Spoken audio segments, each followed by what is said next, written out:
Welcome to The Chaos Antidote, a leadership podcast hosted by Jason E. Neal, author of Accidentally Aligned: How Leaders Create Value in Chaos. Through these episodes, we will be exploring real-world problems and applying solutions that reduce your chaos and help you to become accidentally aligned. Hello, welcome to the show today. My name is Jason E. Neal, author of the book Accidentally Aligned: How Leaders Create Value in Chaos.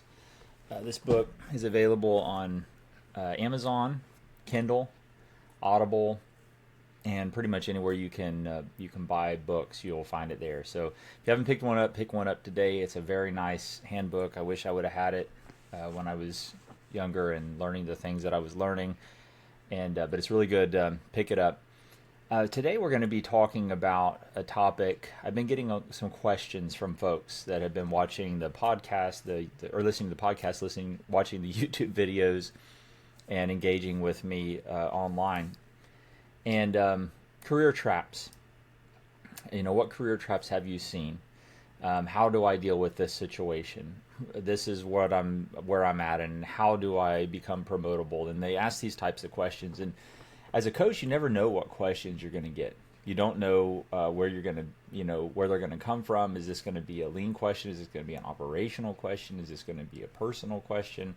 Is this going to be something that is that they're dealing with in their normal life? And so I thought I'd just answer this today on the episode. So we're going to talk about some career traps. We're not going to talk about the obvious ones like burnout or toxic bosses. I talk about these a lot on LinkedIn. If you want to hear my thoughts on those, they're not hard to find. And I've done a couple podcast episodes on those as well. It's also in my book. I write several chapters on this. It's very visible. Those issues are very visible. They're hard to manage. I think of attacks, right? I studied martial arts for about 10 years. And there are different kinds of attacks, right? There are certain ones that are frontal. They're just full force attacks where someone just absolutely attacks you and you know how to defend, right? We're taught the muscle memory. We know how to defend against those attacks. Then there's these other attacks that happen, right? And you don't see them coming. You don't see them coming. Your reaction time is has to be very much expedited because I wasn't aware that was going to happen.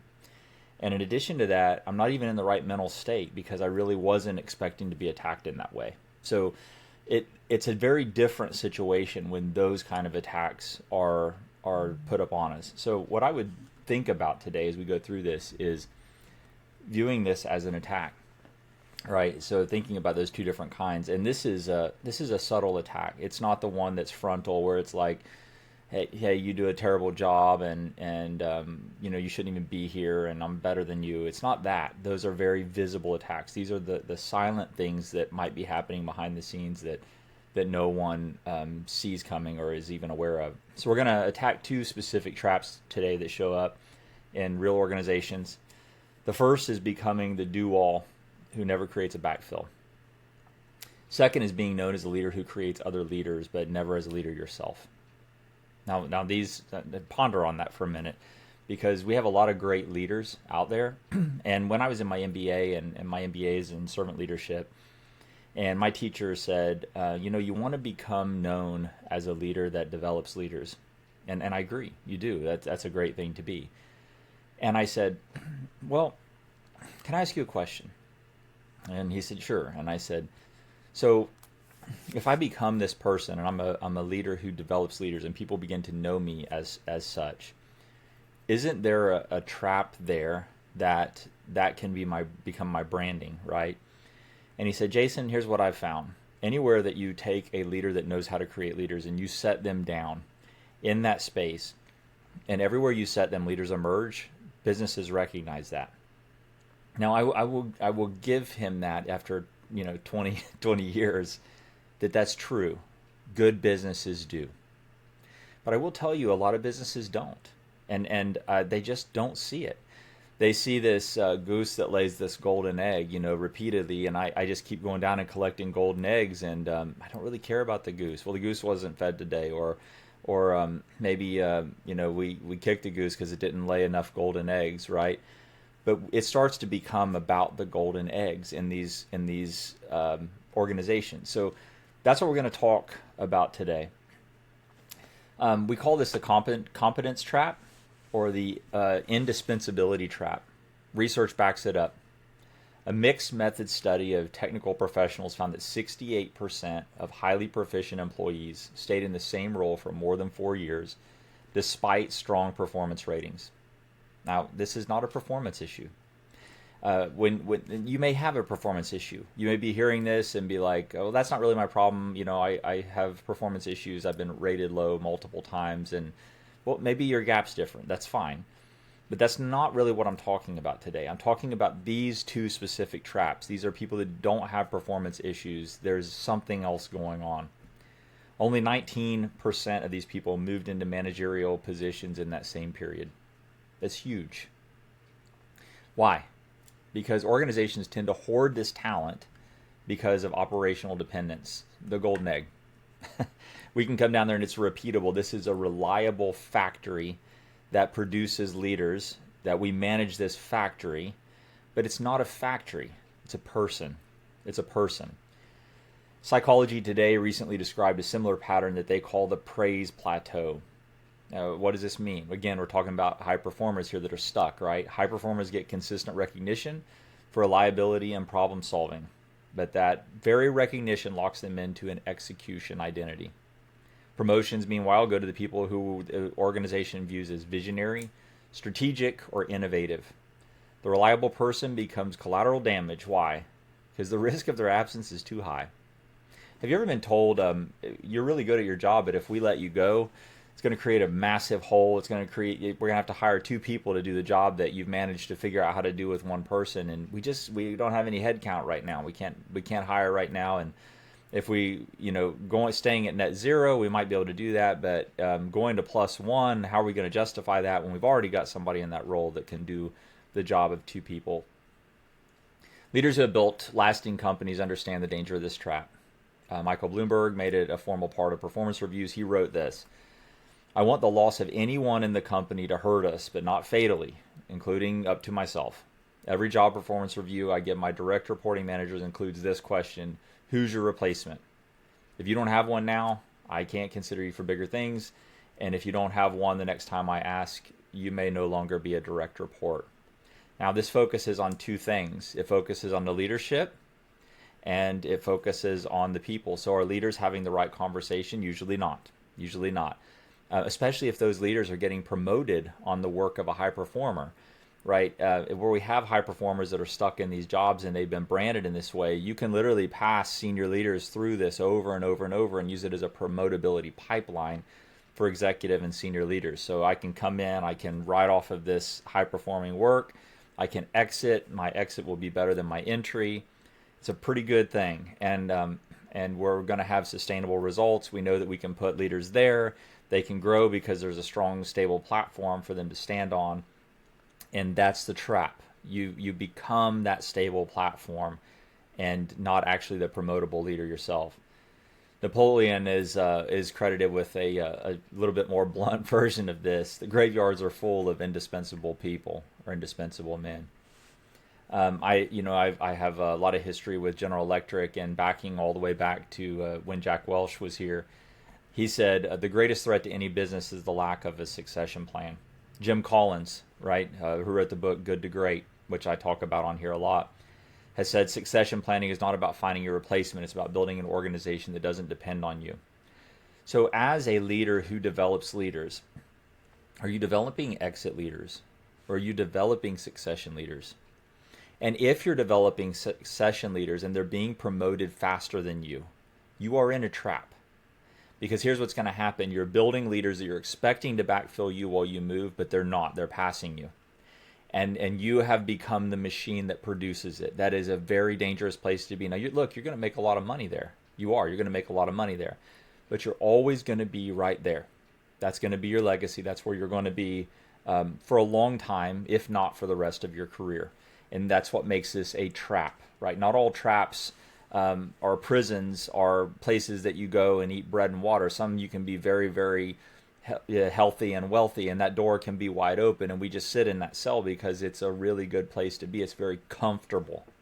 And I pause on the word comfortable because that is also a danger as well. So how do you escape? How do we get out? You're in it and you say, yeah, that's me. That's me. I hear you. I feel you. But how do I get out? I don't know what to do. That's great. You've identified it. What do I do? Start treating your backfill as a non-negotiable part of your job, not an optional extra. Document processes. Create standards. If you're the only one that knows how to do something, write it down. Create standards. Create the sustainability and the capability in the business so that people can follow you. Cross-train deliberately. We're not competing for food. Nobody's going to starve. I work in these organizations. Problems are always going to be there. They will always be there. And the moment you solve problems, you're going to find new ones. And usually when you solve one, you'll create 3 or 4 that were hiding right below that water level. So that's not going to go away. Give stretch assignments. Force others to own parts of your work. Measure yourself on not only on what you deliver, but on how well the system runs without yourself for a week or a month. Can I remove myself from this system and it stabilizes and is able to standardize and do the job when I'm missing? That is how you break free from the trap, because you've now created a system not only of promotable leaders that pass you, that say, how quickly can I get out of here? But actually leaders that say, I can actually do this job and I can run this business when my leadership's away. When you go into performance conversations or promotion discussions, lead with evidence of this bench that you've built, right? You have to have these conversations with your leader. Here's what happens when I'm out, and here's who can step in. That shifts the perception from we can't afford to lose you to they've already made themselves promotable. So actually they're ready to roll. They're ready to go somewhere else. They know how to do this. They know how to create bench strength. Trap number 2. So this one's a little bit different, but it's even more insidious because it looks like pure strength. You become known as the person who develops talent. Your people get promoted. Your team produces the next wave of management and leaders. The organization starts treating you as a reliable pipeline factor. They keep you in place because you're so good at developing leaders there in that specific layer of function. The branding is incomplete. You're seen as someone who creates leaders, but not necessarily as a leader yourself, right? We talked about this a little bit ago, who should be elevated. So the second part is directly connected to the first part. The first part, you're the one that does all the work, right? I did this many years back when I was in engine assembly factory. We just didn't have money for roles. We didn't have money for quality engineers, so I learned quality.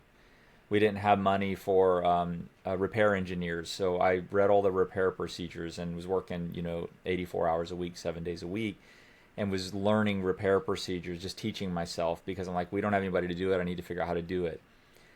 We didn't have people to write planning, so I learned how to write planning, and then I learned how to publish planning, and began to write the standards for the organization. And I remember we had a person that came through, and they were really good, and I was ready, promotable. I had multiple really, really good reviews, and highest reviews in the company of 350,000 people, and was rated number 1 top talent. And I thought, this is my chance. I'm going to get to go. And I remember this leader came through and was only there for a little bit, and then was promoted up to the top of the company. And I thought, that's so weird. Why did that happen? I'm running an entire engine factory. I'm running 3 plants globally. And how did that happen? Top-rated employee. And I remember I had this conversation with him, and he said, Jason, you do everything. You do everything. There's nobody that knows how to do what you do. They're never going to let you go. And he said, whereas me, I don't know. I don't understand half the stuff you understand. And that makes me very promotable because I'm no risk. Now, that seems counterintuitive. It seems like you would hear that and say, but that shouldn't be that way. That shouldn't, you would think that it would work the other way, but it doesn't work the other way. There's a great hole there of risk where you can create so much strength and you can create so much capability that so many people stand on it that you can't be moved. Because if we move them, the foundation shifts. And we're not sure that the organization is ready to stand on its own without that leader there. And that's a limiter. That's a limiter. It's not theoretical. Again, we have research on succession and leadership pipelines consistently shows that organizations are weak at this. They're not good at this. Deloitte found that 86% of leaders say succession planning is urgent or important, but only 14% believe they do it well. So we have a gap, right? If I'm if I'm gapping this against the standard, we know it's a major issue. We know it's very, very important, and we don't do it very well, and that's where it lands. So we're probably just going to do it about that well and continue moving. Many companies have thin benches that treat development as something that happens below certain levels rather than a continuous system that includes the developers themselves. You'll see a lot of succession at higher organizations of the company. But we have to have succession for our senior leadership. Well, that's wonderful, but your senior leadership's not always the one that's producing the leaders. They're not always the ones that are carrying the bulk of the business. Having succession all the way through the organization is really, really important. Why? Because who are going to be the successors? If you have all your top talent locked in different levels of the business and they can't move up, how are they ever going to be a successor on a senior leader's succession plan? You can't do it. It would create an absolute avalanche as you move those people through the organizations and try to create the backfill in the bench. Organizations don't do it. It's high risk, it's dangerous, it causes a lot of fallout. It's talent hoarding. That's what they do. They'll say we got to hoard this. So another layer to this. Managers who block internal moves hurt their own long-term reputation and the organization's ability to attract internal candidates. Why would I want to go there? Everybody that goes there gets stuck, and I know that there's really good people there because I work with them, and they're all stuck. So why would I want to do that? You wouldn't, right? The opposite's also true. Managers known for developing and releasing talent attract stronger applicants over time. Why? Because there's a future there. I can go there, I can build myself, and I can go somewhere else. But if the only thing the organization values you for is the pipeline you feed rather than your broader organizational and leadership impact, your personal career path is stalled, that you're going to be stuck. Strong leaders reject this incomplete branding. It's not. You'll find when you find strong leaders, they don't do this. Tom Peters captured the idea: leaders don't create followers; they create more leaders. Right? Pretty basic. I learned this in my my MBA, servant leadership. This is absolutely foundational to that. The point that creating leaders is the highest form of leadership, but only, and this is what I bring back to my professor and my question, only if the organization recognizes it as such and advances the people that do it well. If your organization is blind to the ability to do this, you are stuck. You are stuck. So, well, then what did I do? Let's say I work there, and you might need to move. You might need to move. Well, does I leave the company? Maybe.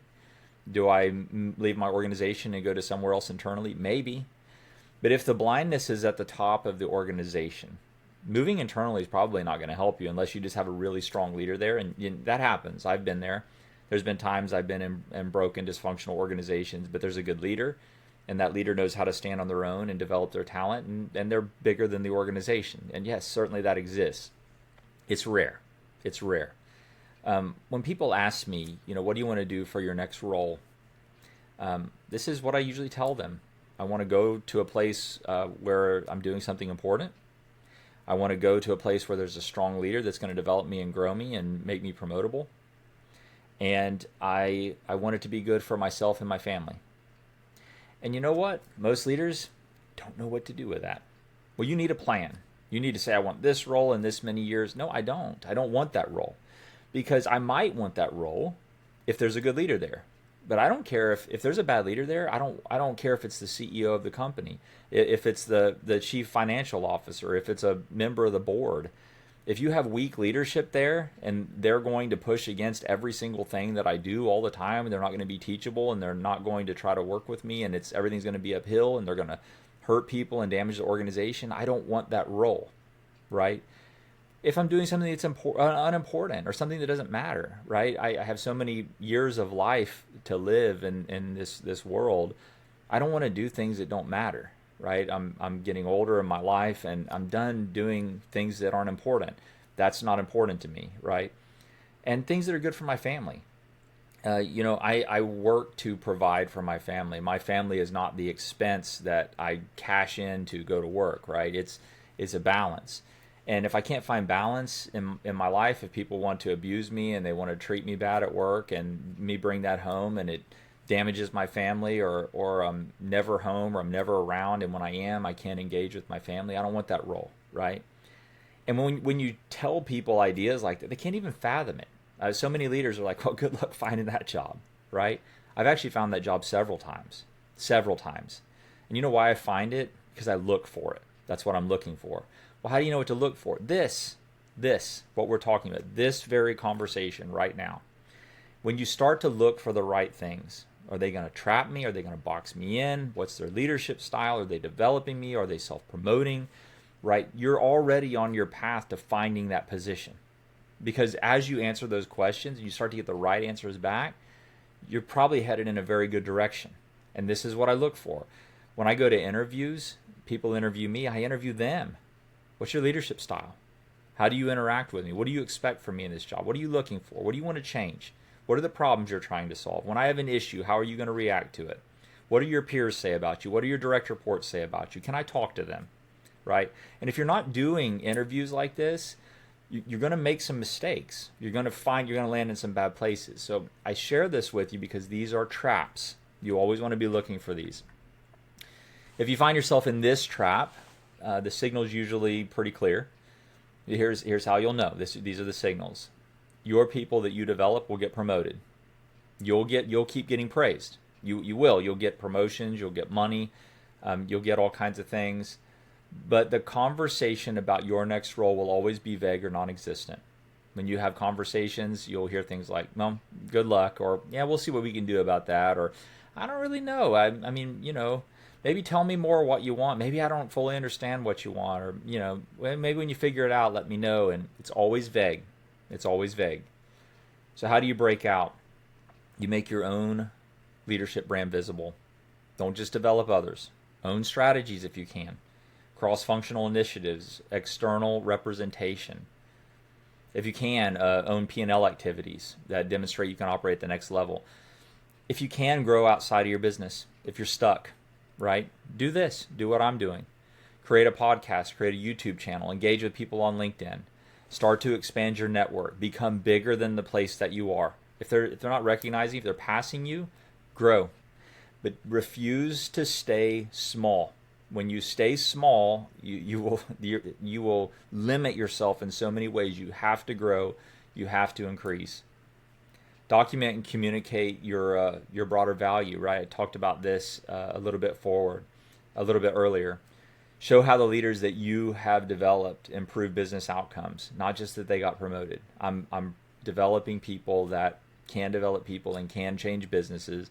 So if I'm only a leader that develops leader, how come the leaders that I develop know how to run the business? Because I also know how to run the business, right?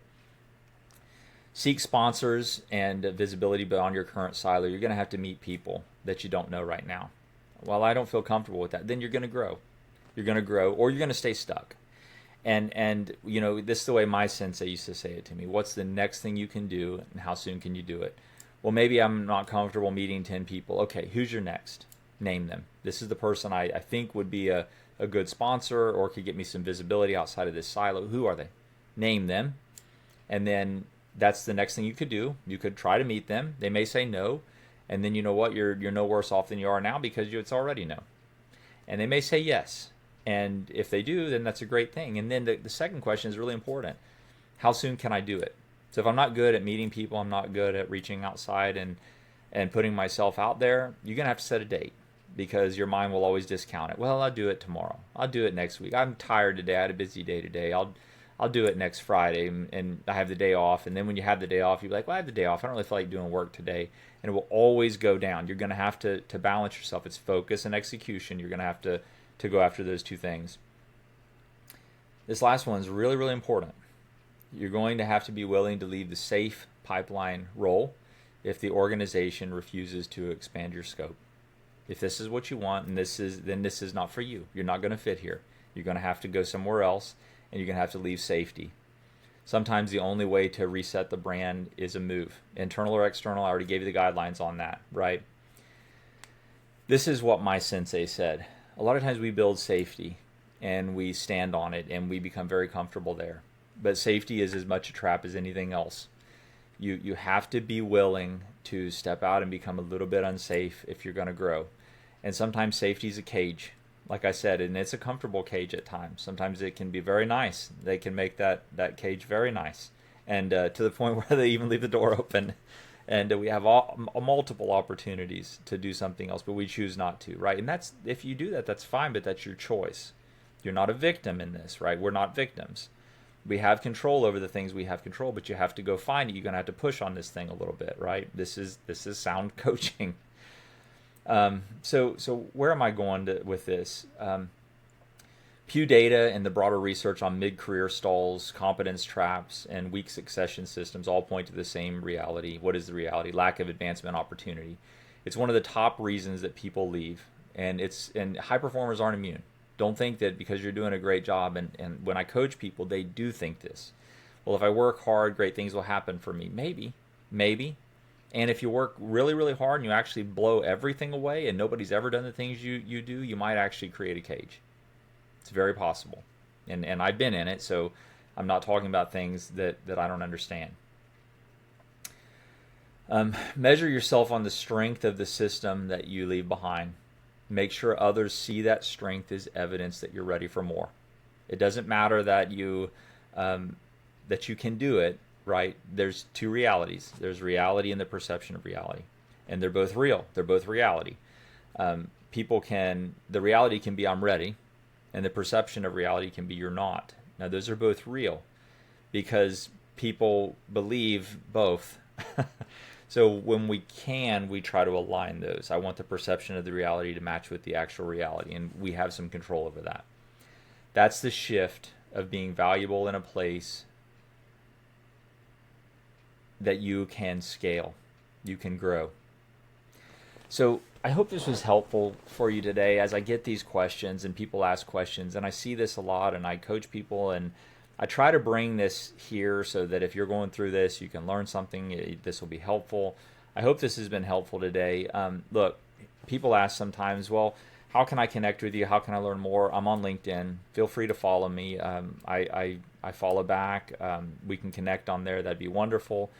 There's some opportunities. I'll be speaking at a couple events. I'm doing a workshop with the ASQ, and then I'm speaking at the AME conference in Milwaukee. I'd love to have you there.